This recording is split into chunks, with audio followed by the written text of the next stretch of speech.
ಬೆಟ್ಟದಿಂದ ಅರಮನೆಯತ್ತ ಚಾಮುಂಡಿ ಉತ್ಸವದ ಮೂರ್ತಿ ಚಿನ್ನದ ಅಂಬಾರಿಯಲ್ಲಿ ಚಾಮುಂಡೇಶ್ವರಿಯ ಮೆರವಣಿಗೆ ಸರ್ವಾಲಂಕೃತಗೊಂಡಿರುವಂತಹ ಚಾಮುಂಡೇಶ್ವರಿಯ ಉತ್ಸವ ಮೂರ್ತಿ ತೆರೆದ ವಾಹನದಲ್ಲಿ ಅರಮನೆಯವರೆಗೆ ಮೆರವಣಿಗೆಯನ್ನ ಸಾಗಲಾಗುತ್ತೆ.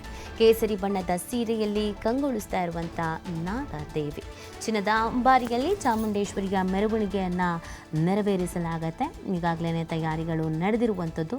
ಇವತ್ತು ವಿಶೇಷವಾಗಿ ಕಿತ್ತಳೆ ಬಣ್ಣ ಆರೆಂಜ್ ಕಲರ್ನಲ್ಲಿ ತಾಯಿಯನ್ನು ಅಲಂಕಾರ ಮಾಡಲಾಗಿದೆ.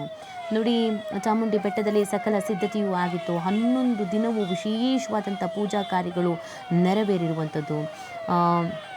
11 ದಿನಗಳ ಕಾಲ ಹೆಚ್ಚಿನ ರೀತಿಯಾದಂಥ ವ್ಯವಸ್ಥೆಯನ್ನು ಮಾಡಿಕೊಳ್ಳಲಾಗಿತ್ತು. ಈ ಬಾರಿ ನವರಾತ್ರಿಯ ವಿಶೇಷತೆಯಲ್ಲಿ 11 ದಿನ, ಇಷ್ಟು ದಿನ ನಾವು 9 ದಿನ ಅಂತ ಹೇಳ್ತಾ ಇದ್ವಿ ಅಲ್ಲ, ಈ ಬಾರಿ 11 ದಿನ ಅನ್ನೋದನ್ನು ವಿಶೇಷವಾಗಿ ಹೇಳಲಾಗಿತ್ತು. ಪ್ರತಿ ದಿನ ಬೆಳಗ್ಗೆ ಸಂಜೆ ರಾತ್ರಿ ವಿಶೇಷವಾಗಿ ಪೂಜಾ ಕಾರ್ಯಗಳು ಅಲಂಕಾರಗಳು ಎಲ್ಲವೂ ಕೂಡ ನೆರವೇರಿತ್ತು. ಇನ್ನು ಚಾಮುಂಡಿ ಬೆಟ್ಟದಲ್ಲಿ ಸೆಪ್ಟೆಂಬರ್ 22ರಂದು ಗಣ್ಯರು ಪುಷ್ಪಾರ್ಚನೆಯನ್ನು ಮಾಡಿ ಚಾಮುಂಡೇಶ್ವರಿ ಉತ್ಸವ ಮೂರ್ತಿಯನ್ನು ಅರಮನೆಯಿಂದ ತಂದು ಚಾಮುಂಡಿ ಬೆಟ್ಟದ ದೇವಾಲಯದಲ್ಲಿ ಇಡಲಾಗಿತ್ತು. ಪ್ರತಿ ವರ್ಷ ದಸರಾ ಮಹೋತ್ಸವ ಆರಂಭಕ್ಕೆ ಕೆಲ ದಿನ ಮೊದಲೇ ಶುಭ ಮುಹೂರ್ತದ ದಿನ ಅರಮನೆಯಿಂದ ಚಾಮುಂಡಿ ಬೆಟ್ಟಕ್ಕೆ ಉತ್ಸವ ಮೂರ್ತಿಯನ್ನು ತರಲಾಗುತ್ತೆ. ನಂತರ ಸ್ವಚ್ಛಗೊಳಿಸಿ ನೈವೇದ್ಯ ಮಾಡಿ ಪೂಜೆ ಸಲ್ಲಿಸುವ ಮುಖಾಂತರವಾಗಿ ಶಕ್ತಿ ತುಂಬಲಾಗತ್ತೆ. ದಸರಾ ಮಹೋತ್ಸವ ಹಿನ್ನೆಲೆಯಲ್ಲಿ ಚಾಮುಂಡಿ ಬೆಟ್ಟದ ದೇವಾಲಯದಲ್ಲಿ ನವರಾತ್ರಿ ಪೂಜಾ ಮಹೋತ್ಸವಕ್ಕೆ ಎಲ್ಲ ರೀತಿಯಾದಂಥ ತಯಾರಿಯನ್ನು ಮಾಡಲಾಗಿತ್ತು. ಈ ಬಾರಿಯೂ ಕೂಡ ಅದೇ ರೀತಿಯಾಗಿ ತಾಯಿಯ ಮೂರ್ತಿಯನ್ನು ತಂದು ವಿಶೇಷವಾಗಿ ಪೂಜಾ ಕಾರ್ಯಗಳನ್ನು ಮಾಡಲಾಗಿದೆ.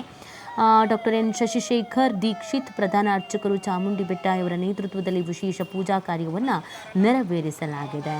ಇನ್ನೇನು ಚಾಮುಂಡಿ ತಾಯಿಯ ಉತ್ಸವ ಮೂರ್ತಿ ಸಾಗುವಂಥದ್ದು. ಇದಾದ ನಂತರವೇ ಕಾರ್ಯಕ್ರಮಗಳು ಪ್ರಾರಂಭ ಆಗುತ್ತೆ. ಬೆಳಗ್ಗೆಯಿಂದಲೂ ವಿಶೇಷವಾಗಿ ಅಲಂಕಾರವನ್ನು ಮಾಡಲಾಗಿತ್ತು. ವಿಶೇಷವಾಗಿ ಪೂಜಾ ಕಾರ್ಯವನ್ನು ಕೂಡ ನೆರವೇರಿಸಲಾಗಿತ್ತು.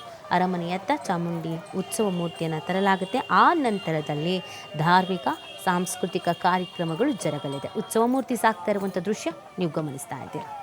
ಉತ್ಸವ ಮೂರ್ತಿಯನ್ನು ತೆರೆದ ವಾಹನದಲ್ಲಿ ಕೊಂಡೊಯ್ಯಲಾಗ್ತಾ ಇದೆ. ತಾಯಿಯ ದರ್ಶನವನ್ನು ಮಾಡುವುದಕ್ಕೆ ರಸ್ತೆಯ ಇಕ್ಕೆಲಗಳಲ್ಲಿ ಜನರು ಭಕ್ತಾದಿಗಳು ನಿಂತಿರ್ತಾರೆ. ಇಲ್ಲಿಂದ ಪ್ರಾರಂಭ ಆಗುತ್ತೆ ಧಾರ್ಮಿಕ ಮತ್ತು ಸಾಂಸ್ಕೃತಿಕ ಕಾರ್ಯಕ್ರಮಗಳು.